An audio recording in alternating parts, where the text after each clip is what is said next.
Aquele hipopótamo gordo me dá nojo. Só estou interessado na fortuna dela. Fiquei paralisada na frente da porta do quarto, minha mão pairando sobre a maçaneta. A voz do meu marido, Daniel, vinha pela fresta, casual e cruel, como se estivesse falando sobre o clima. As palavras caíram sobre mim como pedras, cada uma mais pesada que a anterior. Você precisava ver o jeito que ela come, mãe. É repulsivo, ele continuou. E eu ouvi sua mãe, Lúcia, rir. Aquele som agudo e seco que eu havia aprendido a reconhecer ao longo dos 3 anos. Meu nome é Isabela e tenho 34 anos. Estava ali, no corredor da casa que comprei com o meu próprio dinheiro em um bairro nobre de Curitiba, no Paraná, ouvindo meu marido me descrever como se eu fosse algo que ele tivesse raspado da sola do sapato. O piso de mármore estava frio sobre meus pés descalços, e me lembrei de como era estranho. Eu não estava chorando. Eu nem estava com raiva ainda. Estava apenas dormente. Quando você vai ter acesso a tudo? Perguntou Lúcia, baixando a voz para um sussurro conspiratório que ainda me alcançava com clareza. Em breve, Daniel respondeu. Fui paciente por 3 anos. O contrato prenupcial expira em 6 meses, e então poderei pedir o divórcio e levar metade de tudo. Talvez mais se eu jogar certo. Dei um passo para trás, devagar, com cuidado, garantindo que o assoalho não rangesse. Meu coração batia tão forte que eu podia senti-lo na garganta, mas minhas mãos estavam firmes. Voltei pelo corredor até a cozinha. Servi um copo de água e me sentei na bancada. O sol do fim de tarde entrava pelas janelas, deixando tudo quente e dourado, normal, como se meu mundo não tivesse acabado de desmoronar.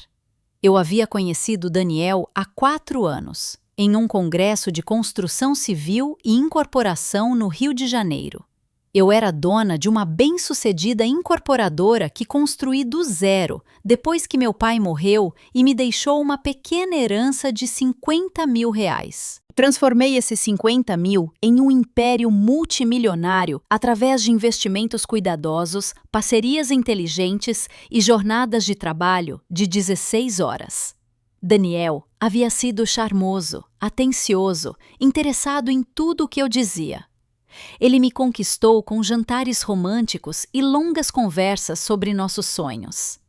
Ele me pediu em casamento depois de 8 meses, e eu fiquei tão feliz que chorei por 1 hora. Agora, eu estava sentada na minha cozinha e percebi que cada momento havia sido uma encenação. Cada beijo, cada eu te amo sussurrado, cada vez que ele me segurou perto, havia sido uma mentira. Ele estava contando os dias até poder pegar o que eu construí e ir embora. Ouvi passos na escada. Daniel apareceu na porta da cozinha, seu rosto se transformando naquele sorriso caloroso que um dia pensei ser genuíno. Ele era bonito de um jeito comum, com cabelos castanhos e olhos azuis que se enrugavam nos cantos quando ele sorria. Lúcia o seguia, alta e magra, com cabelos grisalhos presos em um coque apertado. Ela me lançou o mesmo olhar de sempre, como se eu fosse algo infeliz que ela tinha que tolerar. Oi, querida, disse Daniel, atravessando a sala para me beijar na bochecha. Estávamos conversando lá em cima sobre talvez sair para jantar esta noite. O que você acha? Olhei para ele e não senti nada. Essa era a parte mais estranha. 3 minutos atrás, eu teria sentido amor, ou pelo menos o que eu achava ser amor. Agora, havia apenas um espaço vazio onde esses sentimentos haviam estado. Na verdade, não estou me sentindo bem, eu disse, minha voz saindo firme e calma. Vocês dois podem ir. Acho que vou tomar uma sopa e ir para a cama mais cedo. Os olhos de Lúcia se iluminaram com um prazer mal disfarçado. Ah, que pena! Bom, não vamos deixar sua reserva ir para o lixo. Vamos, Daniel. Eu os vi sair. Ouvi a porta da garagem fechar. Ouvi o carro de Daniel se afastar. Então, me sentei no silêncio da minha linda casa e me permiti sentir a traição, a humilhação, a raiva que começava a crescer no meu peito como um fogo se alastrando. Passei 3 anos cozinhando as refeições favoritas dele, mesmo que ele reclamasse do meu peso. Eu comparecia aos jantares insuportáveis da mãe dele, onde ela criticava tudo, desde minhas roupas até minha carreira. Eu apoiei os negócios fracassados dele. Passei cheques sem reclamar. Acreditei nele quando disse que estava trabalhando até tarde. E tudo não passou de uma mentira. Na manhã seguinte, acordei às 5h30, no mesmo horário de sempre. Daniel ainda dormia ao meu lado, seu rosto tranquilo e inocente na luz do amanhecer. Levantei em silêncio, me vesti e desci para meu escritório em casa. Preparei um café, abri meu laptop e comecei a fazer listas. Eu construí meu negócio através de planejamento cuidadoso e atenção aos detalhes. Todo projeto de sucesso começava com um plano sólido, objetivos claros e pesquisa minuciosa. Isso não seria diferente. Se Daniel pensava que poderia me manipular e me tirar tudo pelo que trabalhei, ele havia subestimado seriamente com quem tinha se casado. A primeira coisa que fiz foi levantar todos os nossos registros financeiros. Eu sempre gerenciei nosso dinheiro porque Daniel alegava não ser bom com números. Agora eu entendia que isso havia sido estratégico. Ele queria que eu pensasse que ele era inofensivo, até mesmo incompetente, enquanto esperava por sua oportunidade. Tínhamos um contrato prenupcial que insisti em fazer antes do casamento. Minha advogada o elaborou para proteger meus bens existentes e meu negócio. O acordo afirmava que tudo o que eu possuía antes do casamento permanecia exclusivamente meu. No entanto, havia uma cláusula que concordei, a pedido de Daniel. Após 5 anos de casamento, dissolveríamos o prenupcial e converteríamos para um regime padrão de bens. Na época, pensei que fosse romântico, um sinal de que eu confiava nele. Agora percebi que era a armadilha que ele vinha armando o tempo todo. Estávamos com 3 anos e 4 meses de casamento. Em 8 meses, tudo o que eu possuía se tornaria propriedade comum, e ele poderia se divorciar de mim e ir embora com a metade. Levantei a escritura da nossa casa. Eu a comprei há 2 anos por R$ 8 milhões. Estava apenas no meu nome, protegida pelo prenupcial. Meu negócio estava avaliado em aproximadamente R$ 25 milhões. Também protegido, eu tinha contas de investimento, fundos de aposentadoria e uma carteira de ações que totalizavam mais 10 milhões. Daniel não havia contribuído com nada. Ele trabalhou esporadicamente na corretora de seguros do irmão, Renato, mas havia pedido demissão há 6 meses, alegando que queria se concentrar em seus próprios empreendimentos. Eu apoiei essa decisão. Eu apoiei tudo. Recostei-me na cadeira e olhei para os números na tela. 43 milhões e 400 mil reais. Isso era o que meus 3 anos de falso amor valiam para ele. Meu telefone vibrou com uma mensagem de texto da minha sócia, Valentina Cunha. Ela queria discutir uma nova oportunidade de incorporação imobiliária na área central de Curitiba. Eu conhecia a Valentina, viúva, há 12 anos. Ela foi minha primeira grande cliente quando eu estava apenas começando, e formamos uma sociedade há 5 anos. Ela era inteligente, implacável nas negociações e nunca me julgou pelo meu peso ou por qualquer outra coisa sobre mim. Respondi por mensagem.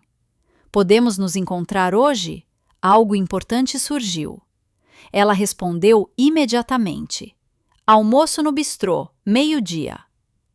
Passei as horas seguintes examinando cada documento, cada conta, cada ativo.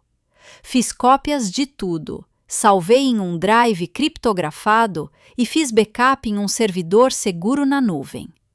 Daniel dormiu até às 9. Depois, desceu de pijama, bocejando e coçando o peito.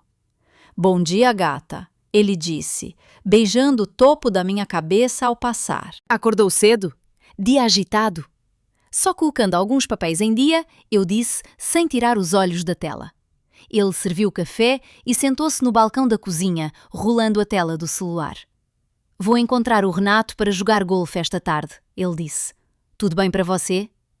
Renato era o irmão mais novo dele, aquele que o empregava quando ele se dava ao trabalho de trabalhar. Eu sempre achei Renato superficial e ligeiramente desonesto, mas eu tolerei porque a família era importante. Agora, me perguntei se Renato estava envolvido em tudo.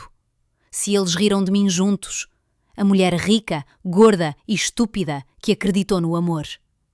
"Tudo bem", eu disse. "Tenho um almoço de negócios de qualquer forma."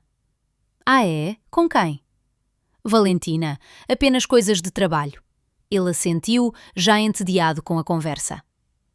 Essa era outra coisa que notei ao longo dos anos. Ele só prestava atenção quando estávamos discutindo dinheiro ou quando outras pessoas estavam assistindo. No privado, ele me tratava como mobília. Eu dizia a mim mesma que era apenas o silêncio confortável de casais de longa data. Agora, eu entendi que era desprezo. Saí às 11h30 e dirigi até ao Bistrô, um pequeno restaurante perto do meu escritório no centro.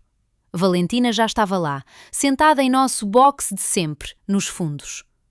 Ela tinha 52 anos, com cabelo grisalho curto e olhos verdes penetrantes que não perdiam nada. Ela se levantou quando me viu e me puxou para um abraço rápido.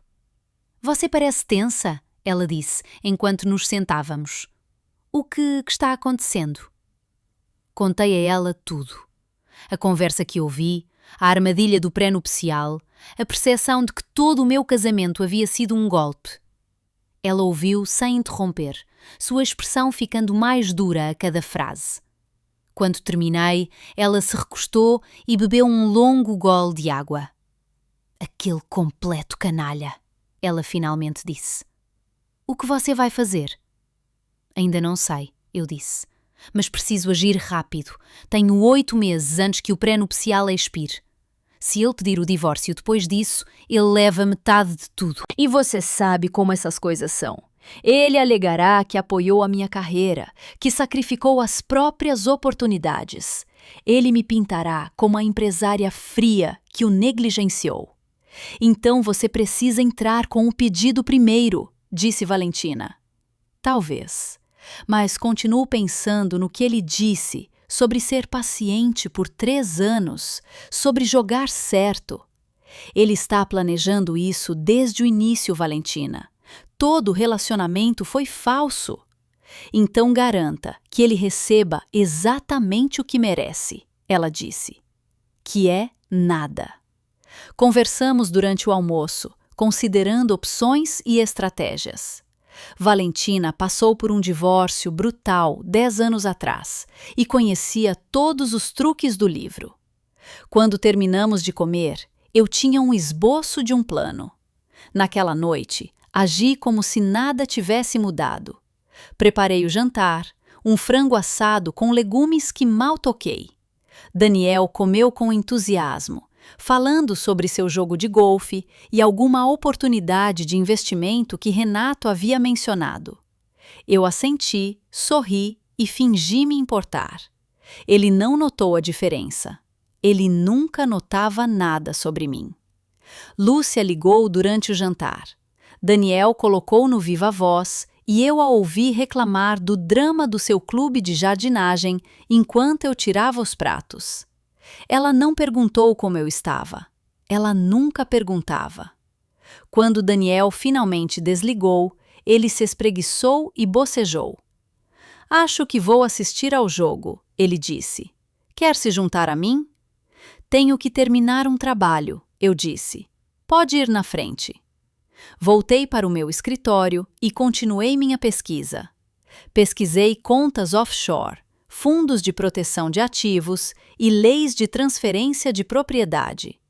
Consultei 3 advogadas diferentes por e-mails criptografados, sem mencionar nomes, mas explicando a situação em termos gerais.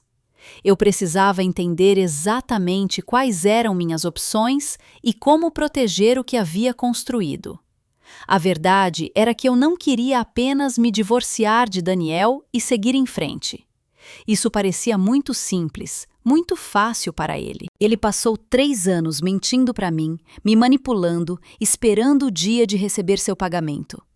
Ele me fez duvidar de mim mesma, sentir vergonha do meu corpo, questionar meu valor. A mãe dele me tratou como lixo e ele incentivou isso. Eles riram de mim juntos, me chamaram de hipopótamo gordo, discutiram minha fortuna como se já fosse deles.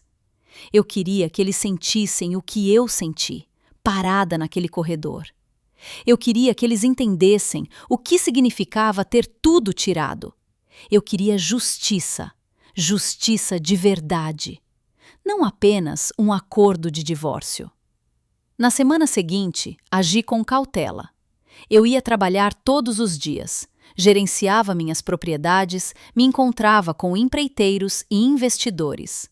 Em casa, eu era a mesma esposa atenciosa de sempre. Eu cozinhava, limpava, conversava. Daniel não suspeitava de nada. Por que ele suspeitaria? Na mente dele, eu era estúpida e desesperada, grata por tê-lo, apesar da sua evidente falta de atração por mim. Mas nos bastidores, eu estava desmantelando tudo. Contratei uma advogada corporativa em São Paulo, especialista em reestruturação de negócios.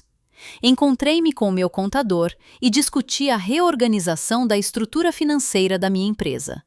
Entrei em contato com um antigo colega que agora trabalhava com desenvolvimento imobiliário internacional. Cada conversa foi cuidadosamente documentada, cada decisão estratégica. Também contratei um investigador particular.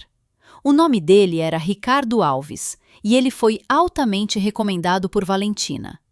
Dei-lhe apenas um trabalho: seguir Daniel e documentar tudo. Eu não sabia o que ele encontraria, mas tinha a sensação de que havia mais a descobrir. Homens que mentem sobre uma coisa geralmente mentem sobre tudo. Ricardo me ligou 3 dias depois, enquanto eu estava em uma inspeção de propriedade no oeste de Curitiba. Afastei-me do meu capataz e atendi. "Você precisa ver isso", disse Ricardo com a voz séria. "Pode me encontrar?" Nos encontramos em uma cafeteria 1 hora depois. Ricardo tinha uns 60 e poucos anos, cabelos grisalhos e era profissional de um jeito que fazia você confiar nele imediatamente. Ele deslizou uma pasta amarela pela mesa, sem preâmbulos. Dentro havia fotografias. Daniel com uma mulher que eu não reconheci. Daniel beijando a mulher na frente de um hotel.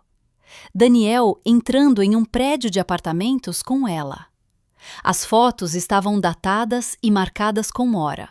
Elas remontavam a 14 meses atrás. "O nome dela é Camila", disse Ricardo. "Tem 26 anos. Trabalha como recepcionista em um consultório dentário. Ele a tem visto desde cerca de 6 meses depois que você comprou sua casa. O apartamento é dele. Ele o aluga por meio de uma empresa fantasma e paga em dinheiro vivo. Ela não sabe que ele é casado." Olhei para as fotos e senti aquela estranha dormência novamente. Deveria ter doído mais. Deveria ter me destruído. Em vez disso, me senti estranhamente validada. Este era quem ele realmente era. Esta era a verdade por trás da encenação. "Tem mais", disse Ricardo. "Fiz uma investigação nas finanças dele.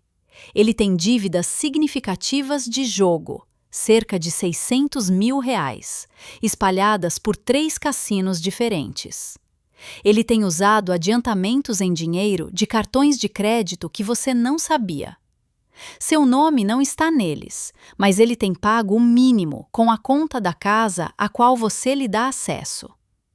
Levantei os olhos das fotos. Quanto ele tirou? Cerca de R$ 90.000 no último ano. Valores pequenos, nada que chamaria sua atenção, mas se somam. Fechei a pasta e me recostei. Continue seguindo, documente tudo.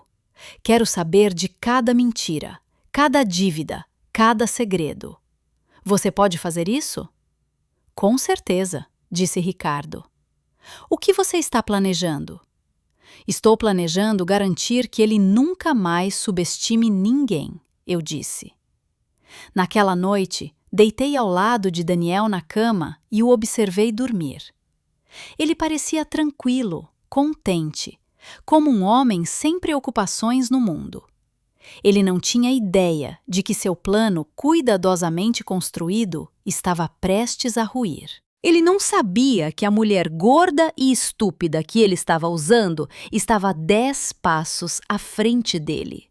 Ele pensava que era o predador, mas cometeu um erro crucial.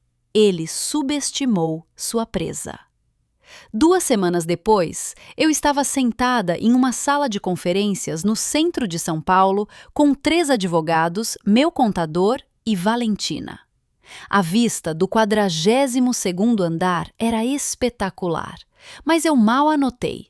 Estava concentrada nos documentos espalhados pela mesa de mogno à minha frente.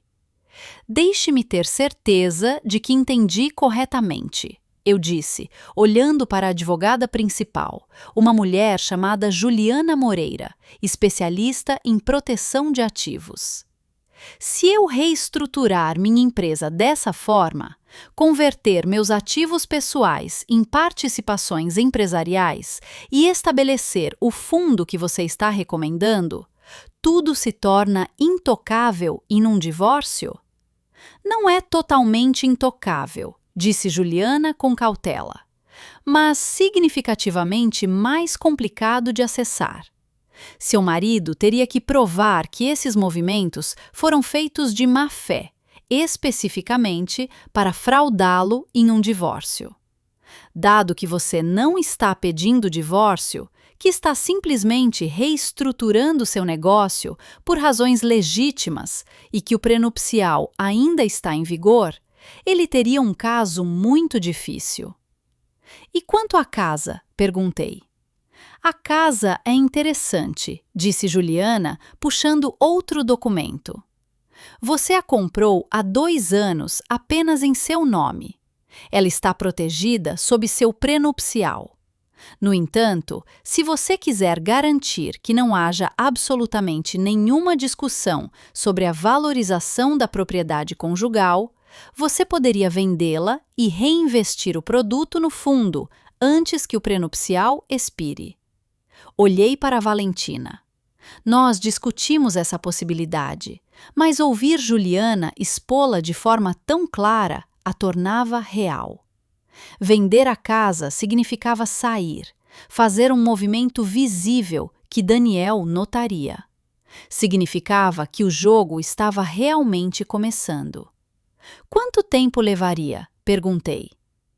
Neste mercado, com uma propriedade como a sua, de 2 a 3 semanas, se você a precificar corretamente, disse Juliana. Temos conexões com várias imobiliárias que são especializadas em vendas rápidas e discretas. Meu contador, Gilberto, inclinou-se para a frente. Ele tinha 68 anos e gerenciava minhas finanças desde que abri minha empresa. Ele me viu construir tudo do nada e ficou realmente irritado quando eu contei o que Daniel estava planejando. Isabela, eu analisei os números de todas as maneiras possíveis, disse Gilberto. O que Juliana está propondo é totalmente legal. Você está reorganizando sua estrutura de negócios para se preparar para uma expansão, o que já estava planejando. O fundo é uma ferramenta padrão de planejamento patrimonial. Vender a casa e se mudar por motivos de negócios é lógico, dadas as novas oportunidades de desenvolvimento no centro. Nada disso é incomum para alguém na sua posição. Exceto que isso deixará Daniel sem nada, eu disse. Isso o deixará com exatamente o que ele contribuiu, corrigiu Gilberto, que é nada. Pensei nas fotos que Ricardo havia-me dado. Daniel com Camila, rindo, beijando, brincando de casinha no apartamento que ele alugou com dinheiro que roubou de mim. Pensei na risada cruel de Lúcia ao ser chamada de hipopótamo gordo. Em 3 anos, acreditando em um amor que nunca existiu. Vamos fazer isso, eu disse. Quão rápido podemos começar? Hoje mesmo, disse Juliana. Terei a papelada pronta amanhã de manhã. O fundo pode ser estabelecido em 1 semana. A reestruturação da empresa levará um pouco mais de tempo, mas podemos iniciar o processo imediatamente. Passamos as 3 horas seguintes revisando cada detalhe. Assinei documentos preliminares, autorizei Gilberto a começar a transferir ativos e aprovei o plano de reorganização empresarial. Quando saí de São Paulo, as rodas estavam girando. Dirigi de volta para Curitiba, sentindo-me estranhamente calma. As luzes da cidade passavam rapidamente, enquanto eu cruzava a ponte sobre o rio Iguaçu. Em algum lugar daquela cidade, Daniel provavelmente estava com Camila, mentindo sobre estar trabalhando até tarde. Ou talvez estivesse em casa, interpretando o marido devoto, esperando pelo seu dia de pagamento. Não importava mais. Ele já havia perdido. Ele apenas não sabia disso ainda. Quando cheguei em casa, às 9h30 da noite, Daniel estava no sofá assistindo televisão. Ele olhou para cima quando entrei, surpreso. Você está atrasada, ele disse. Onde você estava? Em São Paulo, eu disse, pousando minha pasta. Reunião de negócios. Eu te mandei mensagem esta manhã. Ele parecia confuso, checando o celular. Desculpe, devo ter perdido. Como foi? Muito bem, na verdade, eu disse. E essa era a verdade. Estou reestruturando a empresa, expandindo para alguns novos mercados. Isso vai significar algumas mudanças, mas boas. Isso é ótimo, gata, ele disse, já voltando a atenção para a televisão. Ele não perguntou sobre os detalhes. Ele não se importava com o meu negócio, a menos que afetasse a conta bancária dele. Subi, tomei um banho demorado e me deitei na cama pensando nos próximos passos. Ricardo havia continuado sua vigilância e os relatórios continuavam chegando. As dívidas de Daniel estavam piores do que pensamos originalmente. Ele devia dinheiro não apenas a cassinos, mas a agiotas. Ele havia pegado emprestado de amigos, do irmão, de qualquer um que lhe desse dinheiro. Ele estava se afogando, esperando desesperadamente pelo pagamento do divórcio para se livrar. O caso com Camila era sério. Ricardo tinha gravações de Daniel prometendo a ela que logo estariam juntos, que ele estava apenas esperando o momento certo para deixar a esposa. Ele disse a ela que eu era fria e distante, que nosso casamento havia acabado em tudo menos no nome. Ele se fez de vítima. O pobre homem preso a uma mulher que ele não amava. Eu fiquei com raiva no início, depois magoada. Mas agora eu sentia um tipo estranho de clareza. Daniel não era mais uma pessoa para mim. Ele era um problema a ser resolvido. Um erro a ser corrigido. Passei 3 anos tentando ser o suficiente para ele, mudando a mim mesma, duvidando de mim mesma, aceitando o abuso da mãe dele porque pensei que era isso que o amor exigia. Eu estava tão errada. Na manhã seguinte, liguei para uma corretora de imóveis com quem já havia trabalhado. Uma mulher esperta chamada Viviane, que lidava com propriedades de alto padrão. Encontrei-me com ela em uma cafeteria perto do meu escritório. Eu preciso vender minha casa, eu disse sem rodeios. Rápido, silenciosamente e por um bom preço. Viviane nem sequer piscou. Quando você diz rápido, qual é o seu prazo? 2 semanas, no máximo 3, e meu marido não precisa saber até que os contratos estejam assinados. Ela sorriu, e não era uma expressão agradável. Ouvi dizer que você pode estar fazendo algumas mudanças. Valentina mencionou que você poderia precisar de ajuda discreta. Tenho 3 compradores que estão procurando no seu bairro.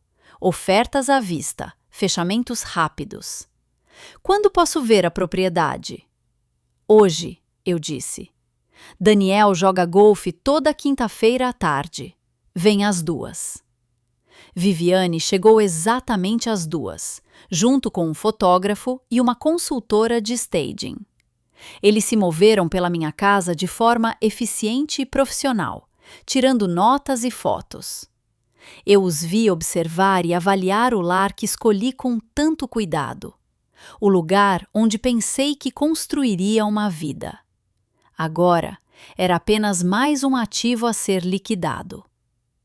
Você a manteve lindamente, disse Viviane enquanto estávamos no quarto principal. As reformas que você fez no ano passado realmente elevaram o valor. Estou confiante de que podemos conseguir 8.600.000 reais. Talvez 9 milhões. O mercado está forte agora. Quão rápido você pode se mover? Perguntei. Terei os anúncios prontos até amanhã, mas vou começar com a minha lista de clientes privados. Sem listagem pública, a menos que seja necessário. Devo ter ofertas até ao fim de semana. Ela estava certa. No sábado de manhã eu tinha 3 ofertas. 8.600.000 reais, 8.700.000 e 8.900.000 reais. Todas à vista, todas dispostas a fechar em 2 semanas. Aceitei a oferta mais alta e assinei os contratos no escritório de Viviane naquela tarde, enquanto Daniel pensava que eu estava em uma inspeção de propriedade. Quando cheguei em casa, ele estava na sala de estar com Lucia. Eles levantaram a cabeça quando entrei e algo em suas expressões me fez parar. Eles estavam conversando sobre algo sério e eu interrompi. Isabela, disse Lucia, sua voz pingando um falso calor. Que bom te ver. Eu estava dizendo a Daniel que deveríamos jantar todos juntos na próxima semana. Uma refeição familiar de verdade. Parece bom, eu disse, imaginando o que eles realmente estavam planejando. Lucia nunca havia sugerido um jantar familiar antes. Ela geralmente preferia que eu não existisse. Eu vou cozinhar, Lucia continuou.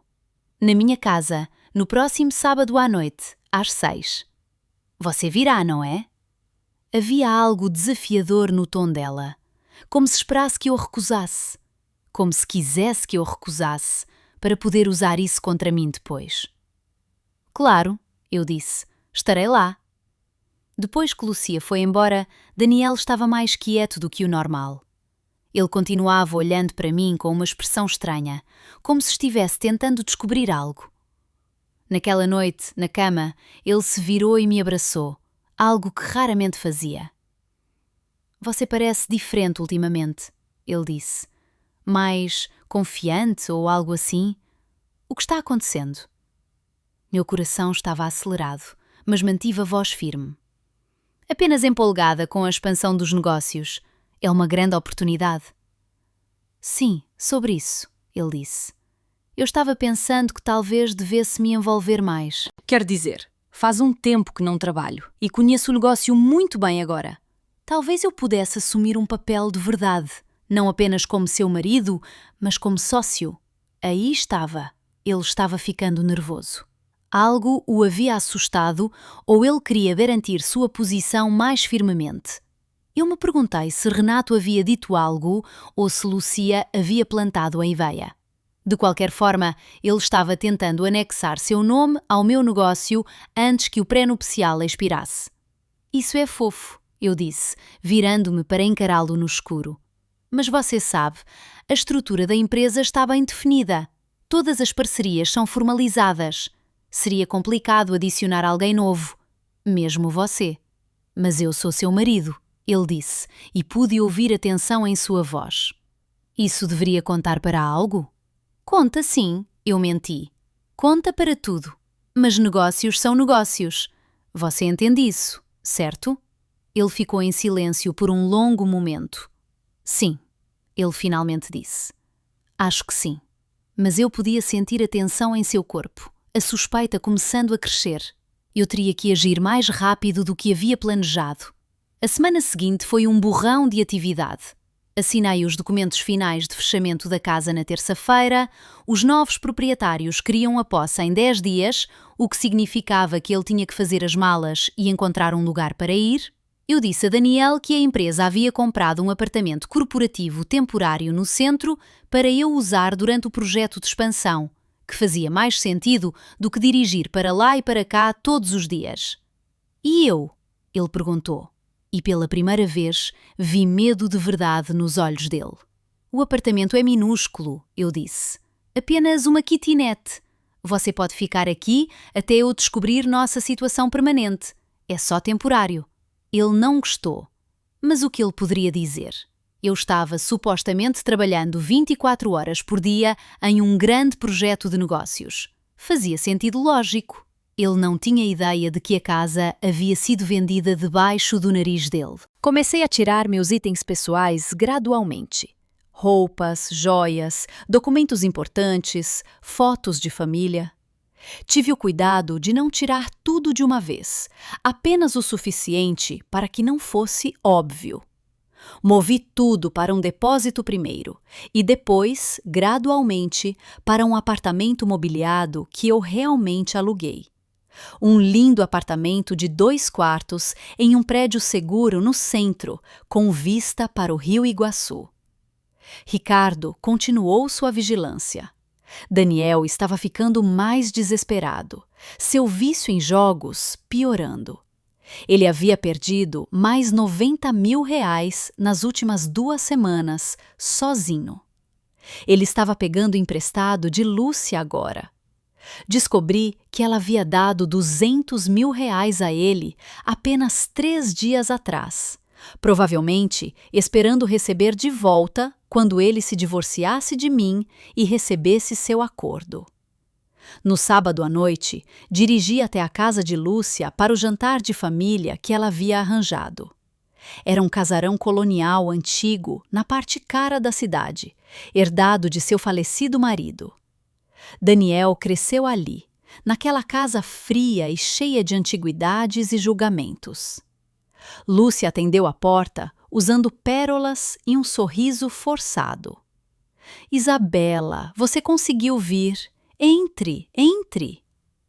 A sala de jantar estava posta para 4. Daniel já estava lá, junto com Renato e sua esposa, Sofia. Eu não tinha percebido que eles se juntariam a nós. Sofia era uma mulher quieta, que sempre parecia ligeiramente aterrorizada por Lúcia. Eu sentia pena dela. Sentamo-nos para comer rosbife e batatas, e Lúcia imediatamente começou seu roteiro usual de insultos sutis, disfarçados de preocupação. Isabela, querida, você tem ido à academia ultimamente?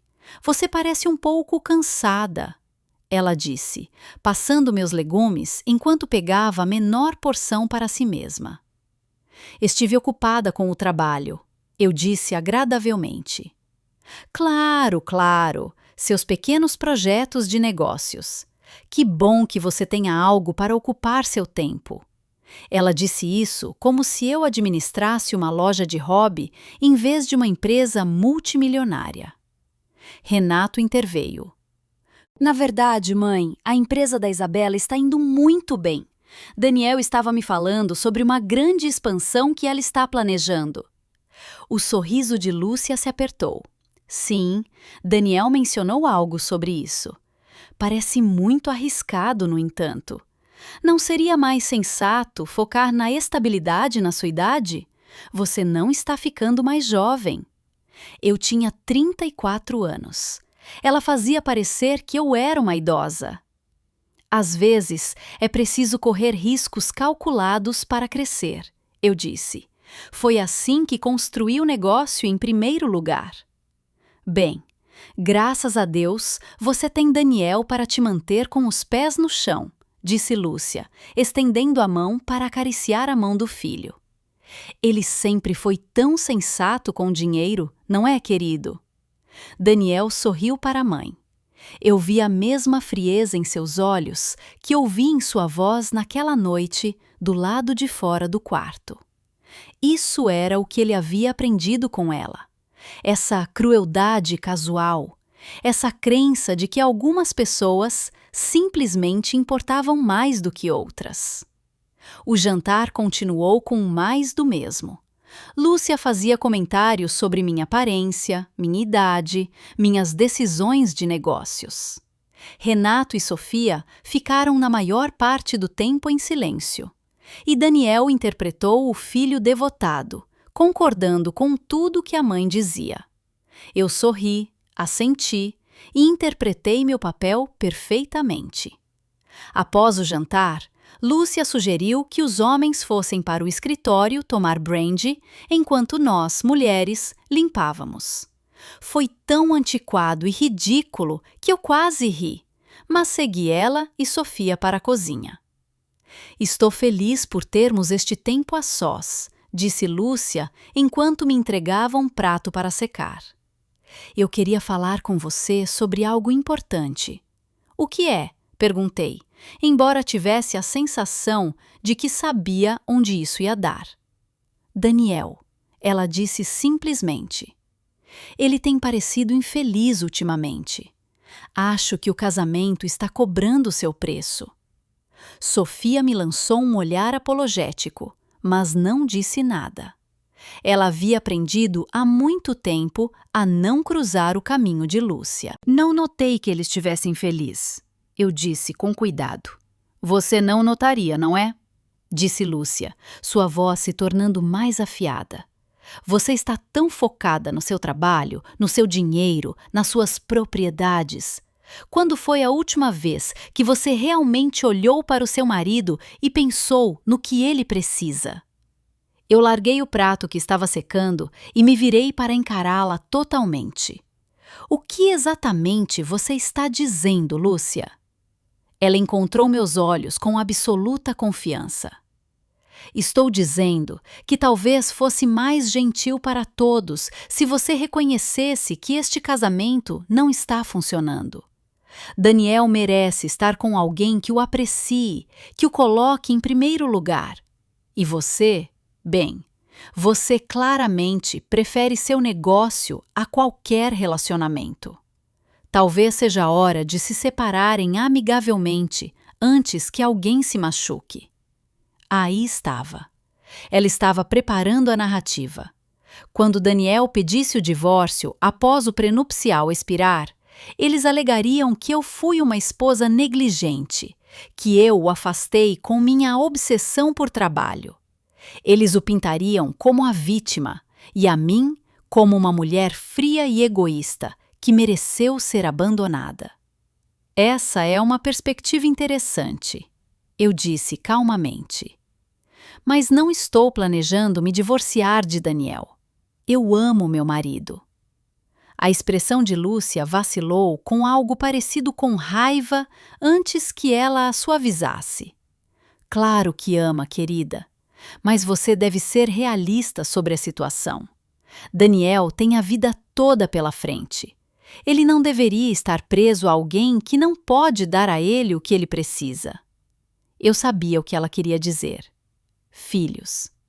Daniel havia mencionado querer filhos no início do nosso casamento, mas eu disse que queria esperar até que o negócio estivesse mais estável.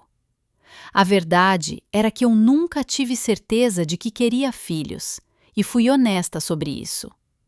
Lúcia estava usando isso como outra arma, outra prova de que eu não era boa o suficiente para o filho dela. Bem, obrigada pela sua preocupação. Eu disse, minha voz ainda agradável. Mas Daniel e eu vamos resolver as coisas por conta própria. Terminamos de limpar em silêncio. Quando voltamos para o escritório, Daniel e Renato estavam rindo de algo, e vi como o rosto de Daniel mudou quando me viu. A risada morreu, substituída por aquela máscara educada que ele sempre usava perto de mim. No caminho para casa, ele estava quieto. Eu também estava quieta, pensando nas palavras de Lúcia, na armadilha que eles construíram com tanto cuidado. Eles achavam que me tinham encurralada. Eles achavam que eu não tinha ideia do que estava por vir. Minha mãe quer o meu bem, Daniel finalmente disse quando entramos na garagem. Ela só se preocupa comigo. Eu sei, eu disse. E eu sabia. Eu sabia exatamente o quanto Lúcia amava o filho dela. O suficiente para ajudá-lo a planejar destruir a vida de outra pessoa por dinheiro. Naquela noite, fiquei acordada muito tempo depois que Daniel adormeceu. Meu telefone vibrou com uma mensagem de Ricardo. Ele havia descoberto algo novo, algo importante. Li o texto dele 3 vezes, sentindo as peças do quebra-cabeça se encaixarem. As dívidas de jogo de Daniel não eram mais apenas pessoais. Ele havia feito empréstimos usando minhas propriedades como garantia. Não as propriedades de verdade, mas falsificações. Ele havia criado documentos falsos, mostrando que eu concordei em garantir as dívidas dele com meus bens imobiliários. Os empréstimos totalizavam mais de R$ 1 milhão, e os agiotas estavam começando a pressionar pelo pagamento. Se aqueles documentos falsos surgissem em um divórcio, mesmo que fossem comprovados como fraudulentos, a batalha legal seria cara e complicada. Daniel alegaria que pensava ter minha permissão, que discutimos isso e eu esqueci. Ele turvaria as águas o suficiente para arrastar os procedimentos. Talvez forçar um acordo apenas para fazer tudo desaparecer. Era brilhante, de uma forma doentia. Ele havia criado alavancagem para garantir que seria pago mesmo se eu tentasse lutar contra o divórcio. Mas ele cometeu um erro crucial. Ele cometeu fraude. Fraude real, documentável, processável. E eu tinha provas. Tirei um screenshot da mensagem de Ricardo e salvei no meu drive criptografado. Então, enviei uma mensagem de texto para Juliana em São Paulo. Precisamos conversar amanhã de manhã. Emergência. Quando finalmente adormeci por volta das 3 da manhã, sonhei com água clara e céu aberto. Sonhei com liberdade. Na manhã seguinte, era domingo. Daniel dormiu até tarde enquanto eu fazia café e sentava na cozinha esperando Juliana me retornar a ligação. Ela telefonou às 8, parecendo preocupada. O que aconteceu? Ela perguntou. Contei a ela sobre os documentos de empréstimo fraudulentos. Eu podia ouvi-la digitar rapidamente enquanto falava. Isso muda as coisas, ela disse. Isso é fraude criminal. Podemos usar isso? Como? Podemos registrar um boletim de ocorrência, mas mais importante, podemos usar isso para anular quaisquer reivindicações que ele possa fazer em um divórcio. Se ele vier atrás de você por qualquer coisa, ameaçamos processar. Ele irá embora sem nada para evitar a prisão. Eu quero mais do que isso, eu disse. Eu quero que ele entenda o que fez. Eu quero consequências que realmente importem. Houve uma pausa. O que você está pensando? Estou pensando que cansei de ser boazinha, eu disse. Estou pensando que é hora de acabar com isso. O fechamento da venda da casa estava agendado para amanhã de quinta-feira, às 10. Eu disse a Daniel que tinha um dia inteiro de reuniões, beijando-o de despedida como sempre fiz, observando-o se ajeitar na cama com o celular. Ele não tinha ideia de que em 3 horas tudo mudaria. Encontrei Viviane no cartório de notas e registro de imóveis no centro. Os compradores eram um jovem casal que fez fortuna com tecnologia, ansiosos e agradáveis. Eles sorriam enquanto assinávamos documento após documento, transferindo minha linda casa para eles. 8.900.000 se moveram para minha conta, sendo imediatamente transferidos para o fundo que Juliana havia estabelecido. Todo o processo levou 45 minutos. Parabéns! disse o oficial do cartório, apertando minha mão. Quando você estará se mudando? Eu já me mudei, eu disse. A propriedade está desocupada desde esta manhã. Isso era quase verdade. Eu havia removido o último dos meus itens pessoais ontem, enquanto Daniel estava no escritório do irmão. A mobília ficaria, isso fazia parte do acordo, mas tudo o que importava para mim já havia sumido. Dirigi para meu novo apartamento e troquei de roupa para algo confortável. Então, sentei-me no meu laptop e comecei a fase final. Primeiro, enviei um e-mail para o celular de Daniel. A mensagem era simples. A casa foi vendida. O fechamento foi esta manhã. Você precisa sair até às 17 horas de hoje. Os novos proprietários assumem a posse amanhã. Em seguida, enviei um segundo e-mail com anexos. Fotos da investigação de Ricardo. Daniel com Camila. Daniel no cassino. Daniel se encontrando com agiotas. E, finalmente, cópias dos documentos de empréstimo fraudulentos que ele criou usando minhas propriedades como garantia. O último e-mail foi o mais longo. Eu o escrevi cuidadosamente durante a semana passada, revisando até que cada palavra estivesse perfeita. Daniel, eu sei de tudo. Sei sobre Camila, sei sobre as dívidas de jogo, sei sobre os documentos falsos. Sei o que você disse para sua mãe sobre mim. Sobre como você me acha repugnante. Sobre como você está apenas interessado na minha fortuna. Eu ouvi você naquela noite 3 semanas atrás. Ouvi cada palavra. Por 3 anos, eu acreditei em nós. Mudei a mim mesma tentando ser o suficiente para você. Aceitei a crueldade da sua mãe porque pensei que era isso que significava família. Apoiei seus sonhos, suas escolhas, sua total falta de ambição porque pensei que te amava. Mas tudo foi uma mentira. Você se casou comigo por dinheiro.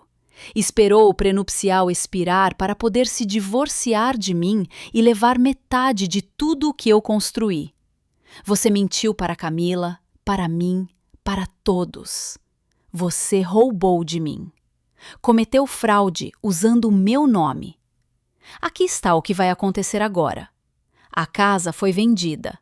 O dinheiro está em um fundo que você não pode tocar. Meu negócio foi reestruturado de formas que o protegem completamente. Cada ativo que possuo está seguro. Você não recebe nada porque não contribuiu com nada. Suas dívidas são problema seu. Suas mentiras são problema seu. Seus documentos de empréstimo fraudulentos são problema seu. E se você tentar usá-los em qualquer ação legal contra mim, eu farei com que você seja preso por fraude. Eu tenho provas de tudo. Tenho gravações, fotos, documentos, tenho testemunhas. Você pode pedir o divórcio quando quiser. Eu não me importo mais com o prenupcial porque não há nada para você levar. Mas se você, sua mãe ou seu irmão tentarem me causar problemas, tentarem prejudicar minha reputação ou meu negócio, eu irei destruir vocês. Vou apresentar queixa. Vou garantir que todos saibam exatamente quem você é. Você queria brincar com a vida de alguém? Parabéns, você perdeu. Não entre em contato comigo novamente. Minha advogada enviará os papéis do divórcio. Eu cliquei em enviar em todos os 3 e-mails e, em seguida, bloqueei o número dele. Então, bloqueei o número de Lúcia, depois de Renato. Eu os bloqueei nas redes sociais, em todas as plataformas que pude pensar. Eu os apaguei da minha vida tão completamente como se nunca tivessem existido. Meu telefone começou a tocar quase imediatamente. O nome de Daniel piscou na tela. Embora eu o tivesse bloqueado, Ele estava ligando do telefone de Renato. Recusei a chamada. Ele ligou de novo e de novo. Desliguei meu celular. Sentei-me no meu apartamento silencioso e não senti nada além de alívio. Estava feito.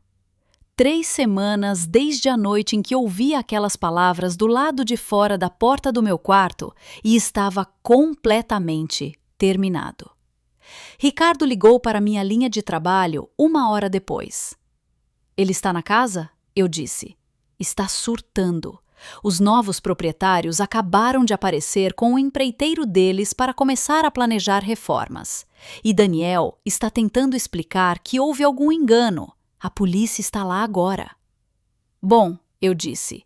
Avise-me se mais alguma coisa acontecer. Isabela, disse Ricardo, sua voz gentil. Você fez a coisa certa. Eu faço este trabalho há 30 anos e vi muita gente ruim. O que ele fez com você, o que ele planejou fazer, foi calculado e cruel. Você se protegeu. É só isso. Obrigada, eu disse e quis dizer. Passei o resto do dia trabalhando. Tive teleconferências com empreiteiros, revisei plantas para o novo empreendimento no centro, encontrei-me com Valentina para discutir cronogramas do projeto. O trabalho era reconfortante, familiar. Isso me lembrava quem eu era por baixo de toda a mágoa. Naquela noite, recebi um e-mail de um endereço que não reconheci. Era de Lúcia. Sua mulher vingativa e egoísta. Como você ousa expulsar meu filho sem aviso? Como você ousa destruir a vida dele por causa de algum mal-entendido? Daniel te ama. Ele sempre te amou. Você é apenas amarga e insegura demais para ver isso. Você vai se arrepender disso. Você passará o resto da sua vida sozinha e você merecerá isso. Eu li 2 vezes. Depois, encaminhei para Juliana como uma nota para o arquivo.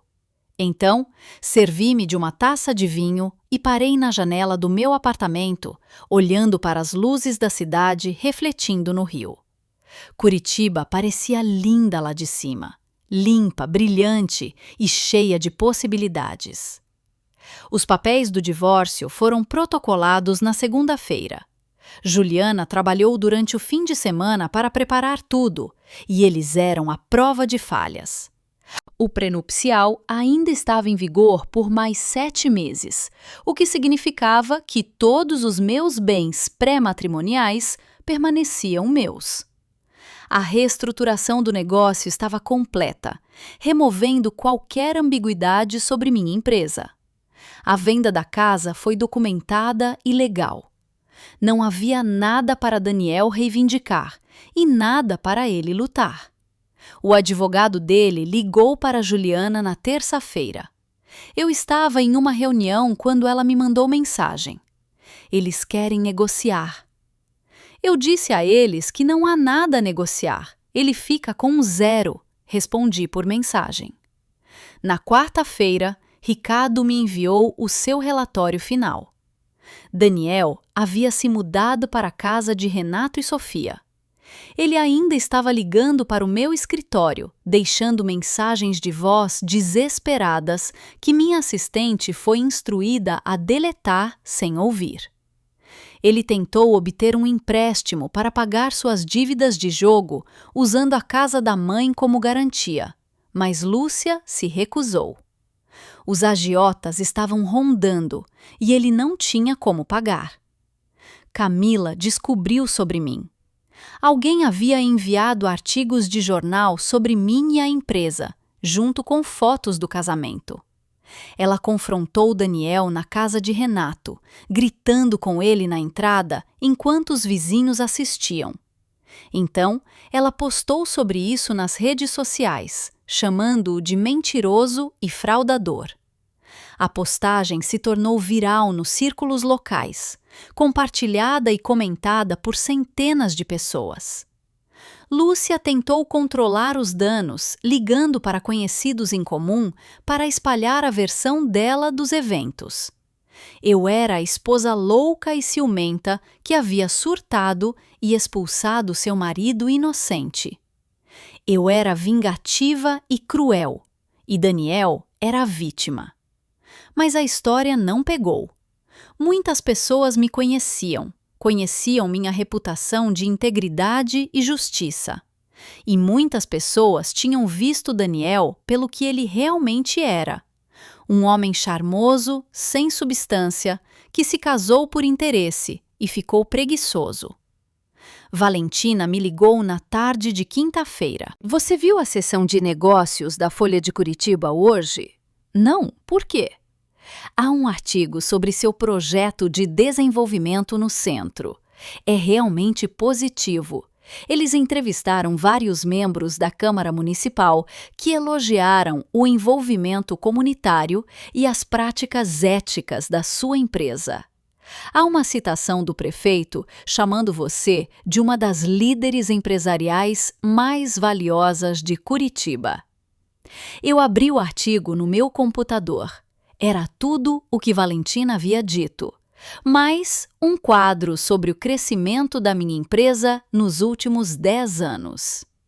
Havia uma foto minha em um canteiro de obras, usando um capacete e apontando para as plantas. Eu parecia confiante, capaz, nada parecida com a mulher que estava parada no corredor 3 semanas atrás, ouvindo o marido chamá-la de hipopótamo gordo. Você arranjou isso? Perguntei a Valentina. Posso ter mencionado a um amigo repórter que você estava fazendo algo inovador no desenvolvimento urbano, ela disse, e eu podia ouvir o sorriso na voz dela. O resto se escreveu sozinho. Você é realmente impressionante, Isabela. Já era hora de as pessoas se lembrarem disso. Naquela noite, encontrei-me com a minha advogada em seu escritório em Curitiba para assinar os documentos finais do divórcio. Tudo estava pronto para ser entregue a Daniel. O casamento seria dissolvido em 6 meses, o período de espera padrão. Ele não receberia nada. Sem dinheiro, sem propriedade, sem pensão. Após 3 anos de casamento, ele saía exatamente como entrou, sem nada, além da roupa do corpo e das dívidas que acumulou. Ele assinou o reconhecimento, disse Juliana, deslizando um documento sobre a mesa dela. O advogado dele o aconselhou a simplesmente aceitar os termos em vez de lutar. Acho que eles perceberam o quão ruim as acusações de fraude ficariam se isso fosse para o tribunal. Olhei para a assinatura de Daniel, um rabisco na parte inferior da página. E Lúcia? Ela tentou mais alguma coisa? Mais alguns e-mails, alguns telefonemas para o escritório? Nada acionável. Ela está com raiva, mas é inteligente o suficiente para saber que não há nada que possa fazer. O filho dela mentiu para ela também. Lembre-se, ela deu a ele R$200 mil com base nas promessas dele sobre o acordo de divórcio. Agora, ela perdeu esse dinheiro sem ter como recuperá-lo. Bom, eu sei que deveria ter me sentido culpada por isso, por Lúcia perder o dinheiro dela, mas não senti. Ela criou um filho que via as pessoas como recursos a serem explorados. Ela incentivou a crueldade dele, riu das piadas dele sobre minha aparência, ajudou a planejar levar tudo pelo que eu havia trabalhado. Ela mereceu todas as consequências que vieram em seu caminho. Assinei os documentos finais e levantei-me para sair. Juliana me acompanhou até o elevador. Você lidou com isso perfeitamente, ela disse.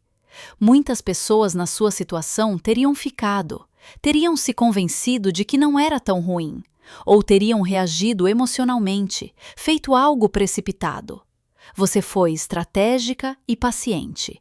Você protegeu a si mesma e seus bens completamente. Eu aprendi com a melhor, eu disse. Obrigada por tudo. Obrigada por confiar em mim.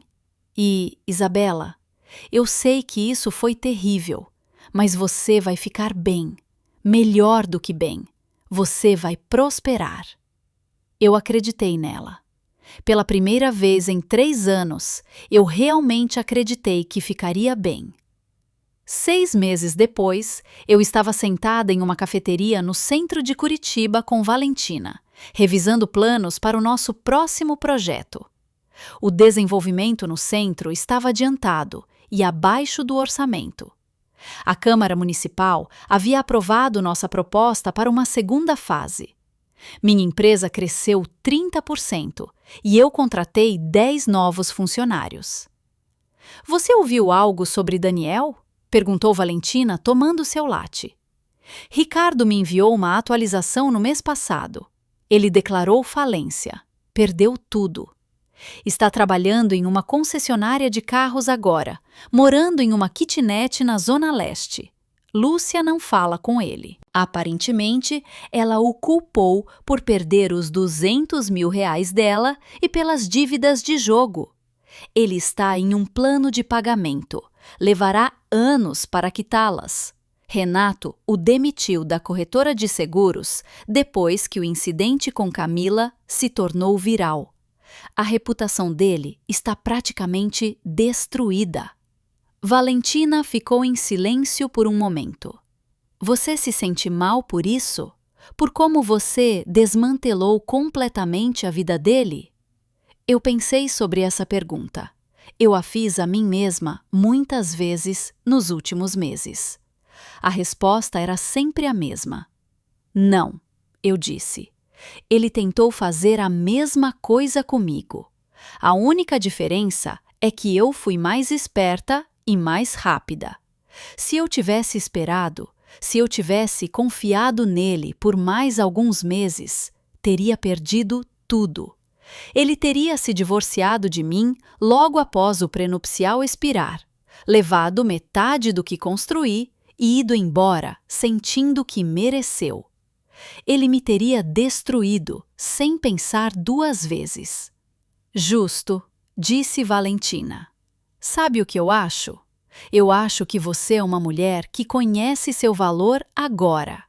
Isso vale mais do que qualquer vingança. Ela estava certa. Os últimos 6 meses foram difíceis, mas também foram esclarecedores. Eu comecei terapia para processar a traição e os anos aceitando a crueldade de Lúcia. Eu me matriculei em uma academia, não para perder peso, mas porque eu queria me sentir forte. Eu me reconectei com velhos amigos que perdi durante o meu casamento. Lembrei-me de quem eu era antes de Daniel, antes de me encolher tentando me encaixar na ideia de outra pessoa de quem eu deveria ser. Meu negócio estava prosperando. Minha reputação em Curitiba nunca foi melhor. Fui convidada para falar em um congresso de mulheres na área de negócios no próximo mês. Fui convidada a ingressar em 2 conselhos de organizações não governamentais diferentes. Eu estava construindo a vida que sempre quis, aquela que coloquei em espera, tentando ser esposa de alguém. O divórcio foi finalizado 3 semanas depois. Eu não compareci à audiência. Juliana me representou e o juiz assinou os papéis da dissolução sem comentários. Eu estava solteira novamente, livre e sem dívidas, com tudo o que construí ainda intacto. Comemorei não fazendo absolutamente nada.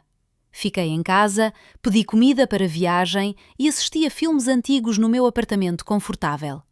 Estava quieto e tranquilo e percebi que isso era o suficiente. Eu não precisava de mais ninguém para me completar. Eu nunca precisei. Ricardo me enviou uma atualização final sobre Daniel 1 mês após o divórcio ser finalizado. Ele se mudou para outra cidade, em algum lugar no interior de Minas Gerais, tentando recomeçar onde as pessoas não conheciam a história dele. Lúcia vendeu a casa e se mudou para o litoral de São Paulo para morar perto de Renato e Sofia. A família havia-se fraturado completamente. cada um culpando os outros por quão mal o plano deles havia falhado. Camila também seguiu em frente, namorando alguém novo e postando fotos felizes nas redes sociais. Eu senti pena dela inicialmente, mas ela se recuperou rapidamente. Ela tinha 26 anos e era resiliente. Ela ficaria bem. Quanto a mim, eu estava mais do que bem. Eu peguei tudo o que era para me destruir e transformei em combustível. Aprendi que eu era mais forte do que jamais imaginei. Aprendi que não precisava da aprovação ou do amor de outra pessoa para ser valiosa. Aprendi que a vingança de verdade, não se tratava de machucar alguém. Tratava-se de proteger a si mesma e recusar-se a ser uma vítima. Em uma noite de fim de verão, eu estava na varanda do meu apartamento, observando o pôr do sol pintar o rio de dourado e laranja. Meu telefone vibrou com o e-mail do meu contador. O fundo que eu estabeleci havia crescido 15% através de investimentos cuidadosos. Meu património líquido aumentou em quase 2 milhões de reais desde o divórcio. Tudo o que Daniel tentou roubar, tudo o que ele planejou e tramou, eu mantive e multipliquei. Pensei naquela noite do lado de fora do meu quarto, ouvindo aquelas palavras cruéis. Aquele hipopótamo gordo me dá nojo. Só estou interessado na fortuna dela. Na época, aquelas palavras quase me destruíram. Agora, elas apenas pareciam patéticas. Ele estava tão confiante, tão certo de que eu era estúpida e desesperada demais para perceber o que ele estava fazendo. Ele estava errado sobre tudo. Sobre minha inteligência, sobre minha força, sobre meu valor. Ele me subestimou completamente. E isso custou a ele tudo. Levantei minha taça de vinho para o pôr do sol, para o rio, para a cidade que me viu me reconstruir. Eu sobrevivi à traição, à humilhação e a 3 anos de abuso emocional disfarçado de casamento. Eu passei por tudo mais forte, mais sábia e completamente livre. Daniel passou os 2 anos seguintes lutando para reconstruir até mesmo uma fração do que perdeu. A falência o seguiu por toda parte, tornando impossível obter crédito ou encontrar um emprego decente. Seu vício em jogos, não tratado e incentivado por tanto tempo por suas expectativas de dinheiro fácil, apenas piorou sob o estresse. Ele pulou de emprego em emprego, de cidade em cidade, sempre um passo à frente de suas dívidas e de sua reputação. Lúcia, amarga com seu investimento perdido e humilhada pelo fracasso público do filho, o cortou completamente, recusando-se até mesmo a atender suas ligações. Renato e Sofia também se distanciaram, cansados de ser associados ao escândalo. Daniel acabou exatamente onde sempre temeu, sozinho, quebrado e irrelevante. Prova viva de que tentar roubar a vida de alguém só garante que você perca a sua própria. Quanto a mim, eu construí algo real. Não apenas um negócio, mas uma vida que pertencia inteiramente a mim. Livre de manipulação e crueldade, aprendi que a melhor vingança não é a destruição. É tornar-se tão completamente você mesma que as pessoas que tentaram diminuir você se tornam irrelevantes. Olhei para aquela noite no corredor, para a mulher que eu era, que estava ali parada ouvindo aquelas palavras odiosas, e senti gratidão por ela. Ela foi forte o suficiente para ficar em silêncio, esperta o suficiente para planejar e corajosa o suficiente para se afastar de tudo o que era familiar, para proteger o que importava. Aquela versão de mim salvou nós duas. Fico muito feliz que você esteja aqui e que eu possa compartilhar minha história com você. Se você gostou, mostre isso curtindo o vídeo e se inscrevendo no canal Relatos de Superação. Vamos ver quantos somos. Me conta nos comentários de qual cidade você está assistindo e que horas são aí. Eu fico super curioso para saber de onde toda essa gente é. A gente querida, minha companhia. Se quiser me apoiar um pouco mais, você também pode mandar uma pequena contribuição. Todo dia eu trago novas histórias de vida só para você. E agora vão aparecer 2 das minhas histórias mais populares na tela, para você escolher o que assistir.